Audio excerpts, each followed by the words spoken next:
বরিশালের ইতিহাসে প্রথমবারের মতো কোনো তৃতীয় লিঙ্গের নাগরিক পেলেন নগর ভবনে কাজের সুযোগ। অবহেলা, বৈষম্য আর বঞ্চনার দেয়াল ভেঙে অবশেষে আলোর মুখ দেখলেন বরিশাল নগরীর মাইদুল ইসলাম মভি। বলতেছে ভাইয়া আলহামদুলিল্লাহ তোমার চাকরি হয়ে গেছে। আমি বলি কি ভাইয়া চাকরি মাত্র কাগজপত্র জমা দেওয়া, এত সোজা একটা সিটি কর্পোরেশন যে এখানে বরিশাল শহরে এত একটা সিটি পরিচালনা করে একটা সরকারি প্রতিষ্ঠান, তা আমাদের মতো মানুষ যারা এতটা অবহেলিত তুচ্ছ, হ্যাঁ, আর ওখানে আমার চেয়ে অনেক শিক্ষিত অনেক জ্ঞানীগুণী মানুষ আছেন, এই সমাজে আমাদেরকে রাখবে চাকরি। মা বাবা মারা যাওয়ার পর প্রতিবন্ধী ভাই আর বৃদ্ধা নানির ভরণ পোষণের দায়িত্ব পড়ে তৃতীয় লিঙ্গের অভির কাঁধে। সমাজে যেখানে সে নিজেই বৈরিতার শিকার, সেখানে আরও দুজন মানুষের জীবন বাঁচানো যথারীতি অসম্ভব হয়ে পড়ে। তারপরও হাল ছাড়েনি মাইদুল ইসলাম অভি। সমাজের নিষেধাজ্ঞা, সহপাঠীদের উপহাস আর প্রবল দারিদ্রতা উপেক্ষা করে উচ্চ মাধ্যমিক পাশ করেন তিনি। আমি সে ছোটবেলা থেকে নিজের জীবন সংগ্রামের সাথে যুদ্ধ করে লোক সমাজে আড়াল থেকে নিজেকে লুকিয়ে এই পর্যন্ত এসেছি এবং অনেক সময় অনেক জায়গায় মানুষের লাঞ্ছনার মধ্যে অনেক কিছু শুনতে হয়েছে। Presenting Walton Crystal Series. Switch to premium. Switch to Crystal.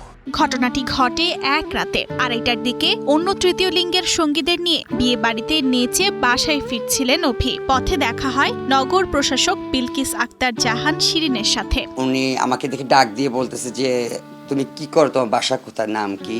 তো বললাম, পরে বলে আজকে কয় টাকা পেয়েছো? বলছি 220 টাকা।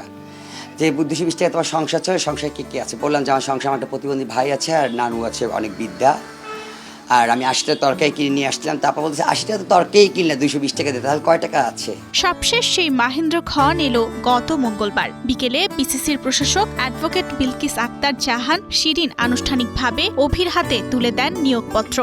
বরিশালের 22 নম্বর ওয়ার্ডের বাসিন্দা মাইদুল ইসলাম অভি মজুরি ভিত্তিক কর্মচারী হিসেবে মাসে পাবেন 16,500 টাকা। সমাজের সবার সাথে আমরা কাঁধে কাঁধ মিলিয়ে চলতে চাই।